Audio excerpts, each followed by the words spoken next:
Now we're talking about Bernie Sanders.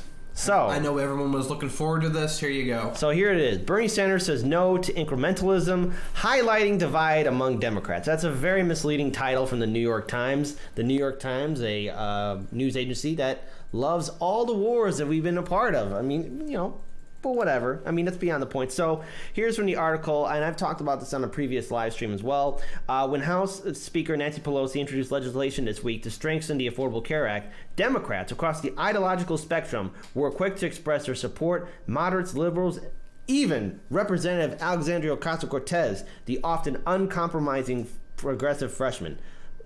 Interesting that they use that wording, but not Bernie Sanders. When asked on Tuesday night whether he supported the House bill, Mr. Sanders was defiant. No, he said tersely, this is what the article has in there. No, he said again, and when pressed, the incremental reform that I support is phasing in Medicare for all. Look, Sanders has been fighting for single-payer health care his entire political life. He believes in it, and he's, listen, we have to remember what the Affordable Care Act is. The Affordable Care Act is Romney Care. It was a Republican idea. It came from Mitt Romney himself. Heritage Foundation. Heritage Foundation, supported by Mitt Romney. And going forward from there, it's Republican. And now you have President Trump making the threat that he's going to remove the Affordable Care Act. Well, I don't know if anyone pulled Trump aside. Someone should tell him, like, hey, Obamacare is really Romney Care. It's what we came up with.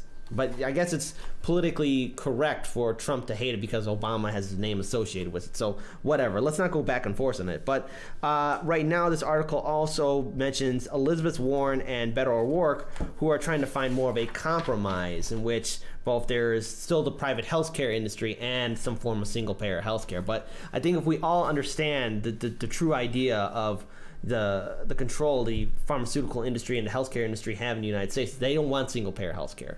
They don't want affordable healthcare in this country because they got a lot of money invested in controlling people's healthcare plans.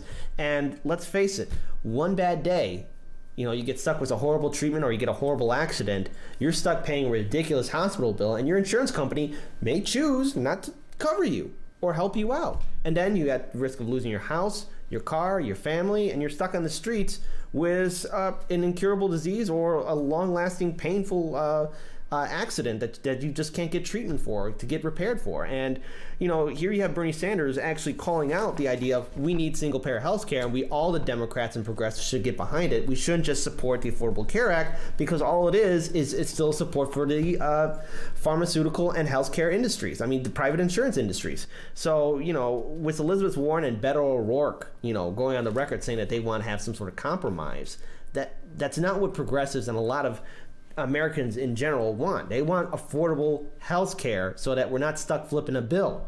Guys, I want to get your comments on this. So I kind of combine this with the previous story a bit. I know we have a super chat. You know what? It would be a good compromise. Instead of having 12-year-olds be your child soldiers and you should wait to 18, let's just cut and say 15. That's what this is. And I do want to reach a shout out to Artificial Morpho Man. I heard Russia just sent weapons to Venezuela, troops too. Things are getting scary. Yeah, I mean, this is Can I tackle that? Go for it. That was a headline that was kind of hyperbolized and a little bit misleading.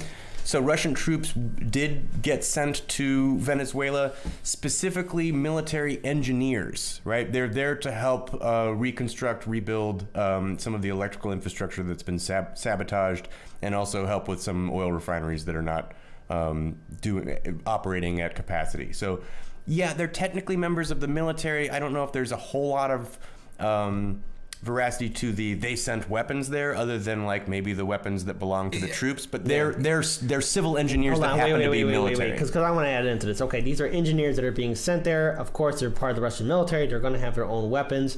But let's not forget, when the United States wanted to send an envoy of vehicles in there too, are we assuming that there were no weapons in those envoys, or was those people as well? Because those trucks that were burning, that were from America, I'm really suspicious on how fast they caught on fire. And we covered that story a couple of weeks ago. We don't know exactly the contents of those trucks, but if they are at all similar to previous engagements in South America headed up by Abrams, then it's likely to assume that That's yes, his calling card. they included weapons because that's his MO. But in a nutshell, it also makes it strategically harder to attack Venezuela when there's Russian troops there as well. So Yeah. But back to Bernie. So back to Bernie. So guys, I kind of want to get your comments on this though, because it seems like again, there was that article from the New York Times. It's trying to portray Sanders as someone who's going to cause a divide in the Democratic Party. When in fact, if we look at a lot of polling data, not only just with progressives and Democrats, but with conservatives and independents, universally, a lot of Americans want a change to the system because the current system that we have only benefits the private healthcare insurance agencies as well as the pharmaceutical agencies that are doing well in this current system, this neoliberal system that we have. And here you have Sanders calling for single-payer health care and not backing away from it. Now, I could think of another candidate that was calling for single-payer health care, Kamala Harris. And as soon as she said that, the day after her town hall, she backpedaled away from single-payer health care, and that was all for some form of the private healthcare industry still being involved in the healthcare system in the United States. All it is just we need to have a real conversation on having single-payer healthcare, and it seems like Bernie Sanders, Tulsi Gabbard are the very few progressives that are really calling for it. With Elizabeth Warren, she still wants the private healthcare industry still around. That's why I really don't believe her when it comes down to other progressive policy issues, but that's a whole other story altogether. Guys, what do you think of this article, though? The argument for incrementalism shows up when a bold policy position is put forward that says we're doing it wrong, we should do it this way, here's why, we need to transition to that. Then you get arguments for like, well, let's just go a step at a time. Let's just go a step at a time. And that's, there's a sort of academic argument to be made for how that could be the best way to achieve some such and such policy, but it's being deployed here in a disingenuous way.